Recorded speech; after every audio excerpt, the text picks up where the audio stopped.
guys, it's Isabella here and welcome to a new video. Today's video is going to be a review and spoiler discussion of the Sony's K-pop Demon Hunters. When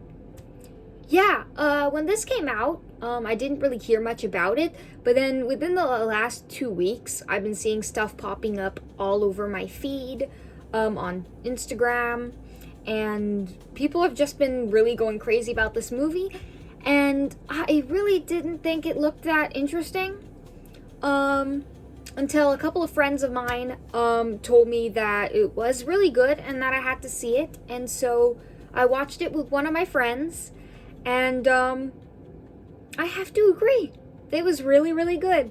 I don't think I'm obsessed with it the way other people online are, which is surprising because it has everything that I usually love, like trope-wise, and I don't know why I'm not like obsessed with it, but I really did like it. It was really good. So yeah, I wore my purple hoodie for this occasion, and I even put my purple lights on, which you can't see, but anyway. Without further ado, let's get into this. So, I have all my points written down as per usual. So, if I'm looking down at my notes. So, the first thing I want to address is the animation.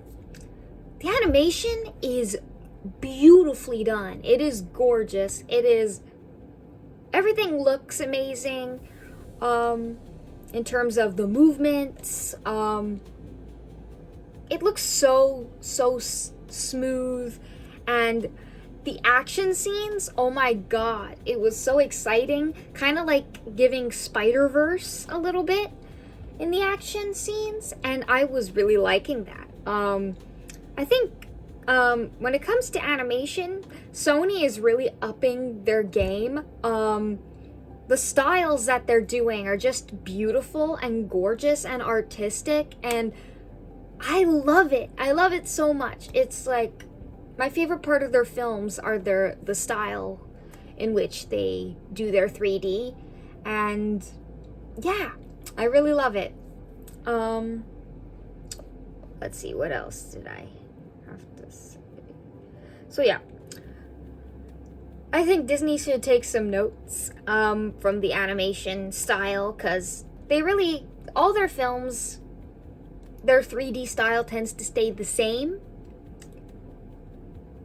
And I think that maybe if they change it up, maybe their stuff would get a little more...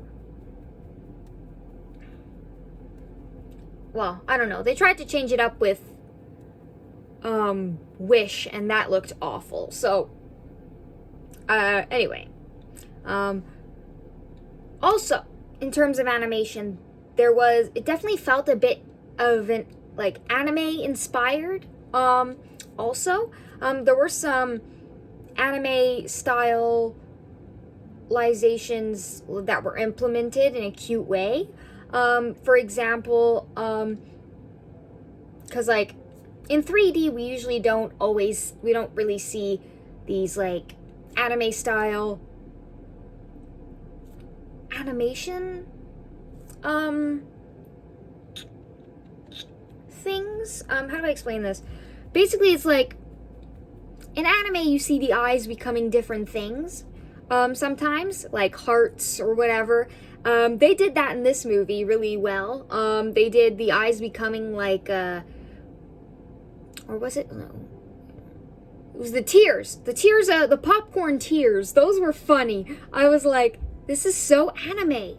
And I'm not a fan of anime, but I've watched some anime. So I was like, this is very anime-esque, and it's kind of cringy, but kind of cool. I liked how they implemented that from anime in here. I thought it was really cool. Something else I really enjoyed about this movie was the story. It was a very original idea. And it's hard to find good original ideas these days. And, yeah, I know with Disney now, like Pixar, they're like, stop asking for original stuff if you're not gonna go see it. people are gonna go see it. It's just your movie has to look and sound interesting. And it has to be, like,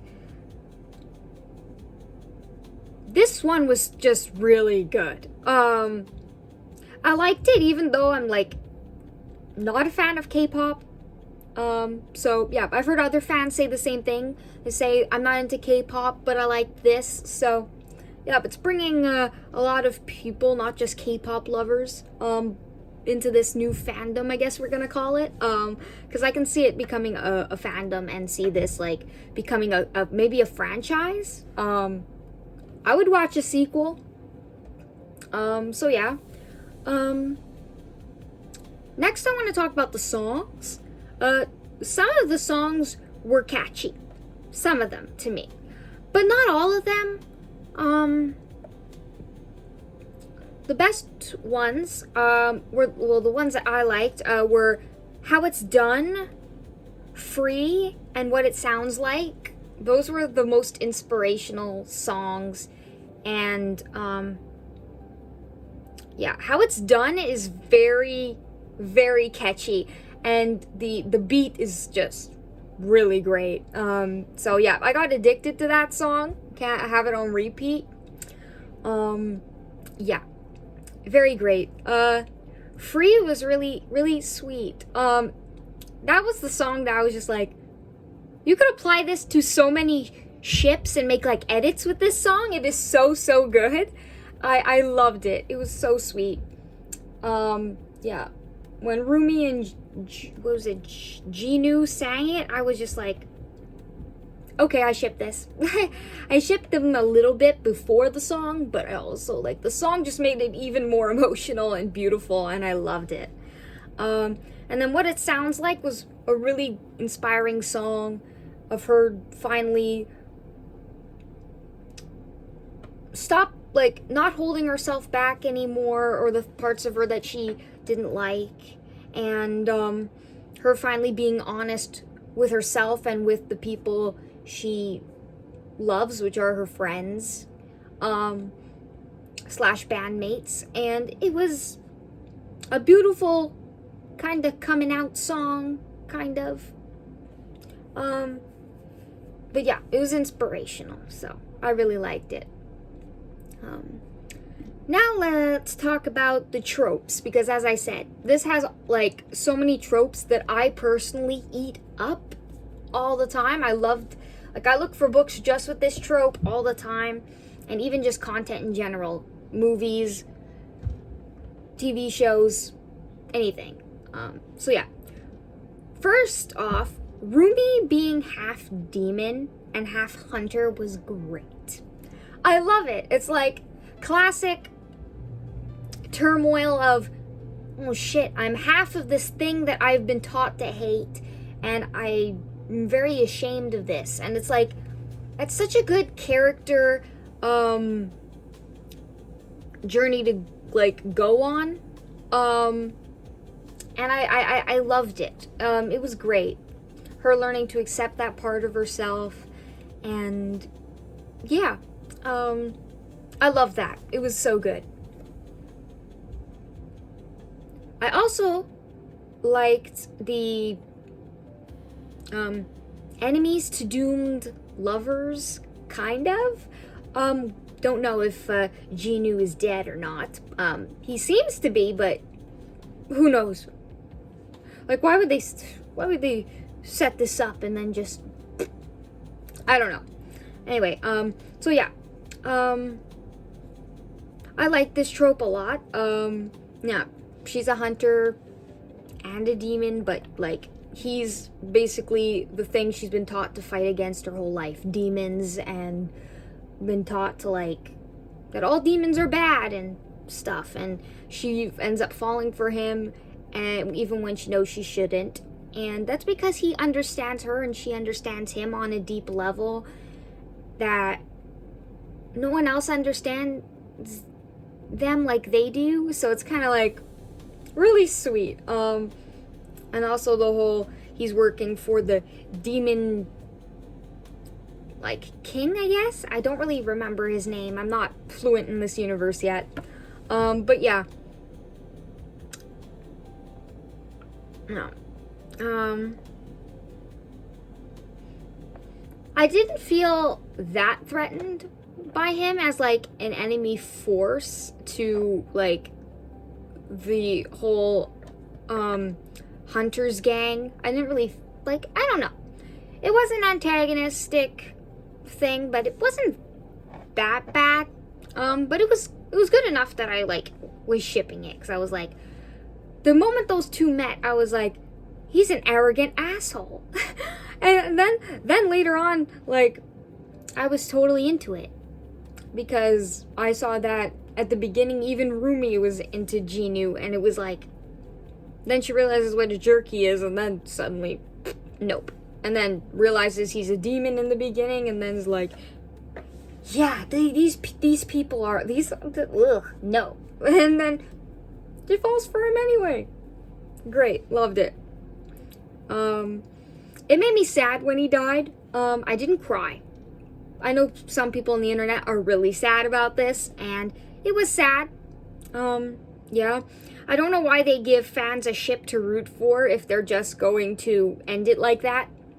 But I liked that he basically gave his life for Rumi, and that's basically a true sacrifice in the name of love, so yeah. It's just sad that Rumi finally finds someone who understands her, and she loses him. It's really sad. So, yeah. Will he be back? Who the hell knows? Maybe the writers will find some magical way to do so. Speaking of Demon Kings, I found he wasn't really that scary. But I was scared that he was gonna hurt Genu, and that was a bit scary. I'm not gonna lie. As a threat to the girls, I did not feel that much. Maybe I've watched too many movies, and I always know that most of the time the good guys always win, so I'm just like not intimidated that much by the villain. But yeah, the boy band, they felt like they were causing some serious damage. The Saja boys, they were definitely causing some damage for the whole band of Huntrix, and yeah, but I didn't feel scared. I didn't feel scared of any of the antagonists, so to speak. But yeah, that's basically that. I wanted to talk about the journey that Rumi goes on from the beginning to the end of this movie, because I really resonated with her character. Yeah, the other two characters weren't as developed, I felt, in the band. They were a bit developed, but not very much. It was more Rumi's story, and that's probably why I like her. But yeah, I loved Rumi's journey, that, like, how she had to, finally, eventually accept who and what she is, basically. I love the message that it sends to people about accepting and loving every part of yourself, even the parts of yourself that you're ashamed of or don't like.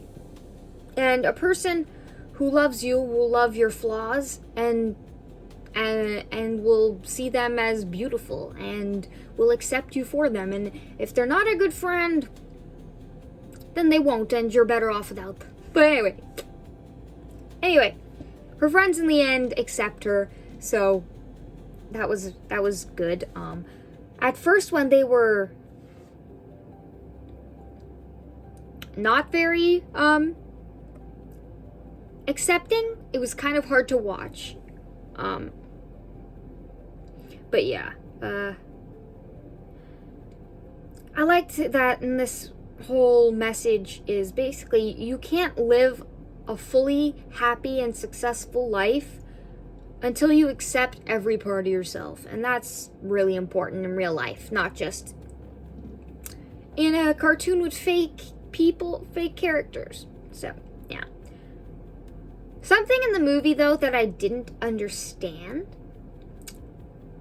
was why taking a person's soul makes their bodies also disappear. That was not clear. If a body doesn't have a soul, wouldn't the body just crash on the ground and just be dead? Not moving? Where do the bodies go? What the heck is this? That was something I was like confused about, but yeah. Can't say much about that because we don't really have any answers. So yeah, there's a few things in this movie that we don't get answers to that I would like answers to in the sequel, if they ever announce one. But yeah, I'm gonna get to those a little later. Next I want to talk about, of course they had to have a boy band in here. Having a girl band wasn't enough, especially a K-pop band. But I get it. They had to have a boy band because, believe it or not, girls go nuts for these guys. These Korean/Asian boys, even American girls go crazy for these guys. And I'm personally not one of them, but yeah, that definitely attracted an audience of girls. Definitely. But the whole thing for, like, also girls go nuts for stuff like characters that are like either mythical creatures like fae or things like that. In this case, the boy band, they're demons, which fans are gonna go wild for that kind of thing, of a demon boy band. It's just the vibes. It's a vibe. It's great. The darker the characters, the more attracted people are to them. That's just how I've been noticing, what I've been noticing as trends in like the book community, but it also translates to like film and television. So yeah, people like that sort of thing. Speaking of the boy band, most of the boy band characters weren't really that interesting in the movie, or had any real character to me that much. The girls, on the other hand, all had something like interesting about them, and even though they didn't really have in-depth backstories, they had some backstory, so it was okay. And they had interesting personalities, and they stood out. Yeah, the boy band, besides Jinu, meh, I didn't really care for any of the other guys in the band. Did not care. Also, going back to Rumi's friends before, not accepting her after they found out, that scene broke me. That was the one scene in the movie that broke me. I was just like, you're drawing your weapons at your friend. That broke my heart into pieces. I was like, no, her fears have been confirmed. Poor Rumi. Oh, I felt so bad for her in that moment. Like, you girls should be ashamed of yourselves. You're like her friends. You're not being very accepting. But yeah, that hurt me. That hurt me a lot. Next thing, the movie had some good humor. As I said, the anime kind of like elements that they brought in to add humor were funny. And yeah, the vibe overall was just a really fun film. So yeah, I was enjoying that vibe. I'm also glad that that they actually went with actual Asian/Korean voice actors for these characters, because that's their nationalities or what they're like supposed to be. So it's like, cast properly, please. I love diversity and actually casting the right people for the right roles, and not just always white people in these, like, let's say black character roles in cartoons, or Asian characters. Like, just cast the nationality, or what do you call it? I'm gonna say nationality because I'm not sure what the right termination like is. But yeah, just get the right nationality, the actor, to play the nationality of the character they're playing. Like, please. It just makes it more authentic, and yeah, it's just great. Gives more people jobs, opportunities. Everyone deserves equal opportunity. Next, Bobby the manager. I really liked him. He was a nice guy, surprisingly. And I liked a band or like a group of singers having a decent manager for once. Because usually managers are jerks. And they're usually so mean and they only care about money. They don't really care about their like singers' well-beings or their, what do you call it? Their clients' well-beings. And I really love that Bobby did. He was such a supportive character, and yeah, he was just great. Really great dude. I felt though that they like for this movie, they should have done a movie like this when K-pop was at its peak. Now it's kind of died down, the whole K-pop craze, a little bit. People are still listening to K-pop, obviously, but yeah, I think they were taking a huge risk with this film, releasing it now, and that's probably why it wasn't released in theaters, and on Netflix instead. But I think it should have been released in theaters. They could be making a freaking killing with this. I mean, I don't know how streaming makes money. I don't know how that works. They're probably making a killing that way, but I still think if it was in theaters, people would be flocking to go see this. And it's such a disappointment that it's not in the theaters. Yeah, they could be making even more money. But yeah. That's my opinion. Or I guess I don't think they're gonna be doing that. But yeah, Sony needs to release their original stuff in theaters more instead of just sending it to Netflix, because all of their stuff is so good. Like, they have it in the bag. Next was something that that lacked in the movie. I wish we got more backstory on Rumi's parents, because we didn't really get much context except that her mother fell for a demon and they're both dead, I assume. Or the mother is, at least. I don't remember exactly if the dad is too, but anyway. Yeah, I'd like to know, like, maybe a little bit more of how they met, how they fell in love and then died. Maybe in a flashback or something.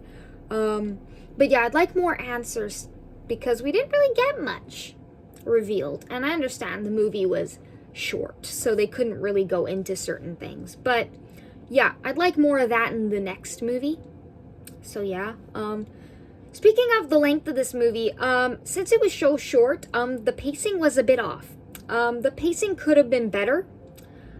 Certain scenes or certain plot points felt kind of rushed. And yeah, this movie could have been a bit longer. Like, maybe add another 5 to 10 minutes. Like, an hour and 35 minutes is not very long. Most animated movies are like an hour and 45. So I really think they could have added maybe a 10 minutes. But yeah, they didn't do that. So maybe they'll learn for next time to do better pacing. Or try not to shove too much into one film.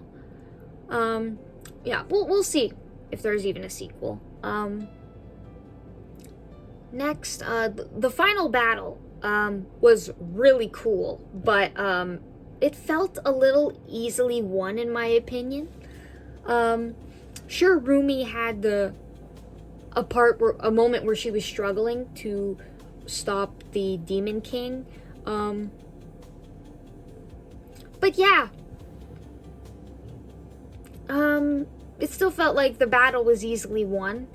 So I'm hoping that, like, the Demon King isn't really dead and maybe we're gonna get a bigger battle in the second movie. But anyway, that's all I'll say about the battle. It was really good in terms of the final song, and some of the action was great. But yeah, the battle felt too easily won. And now it's time for my final thoughts on this movie as a whole. So, this was a really good movie. Is it one of my favorite animated movies of all time?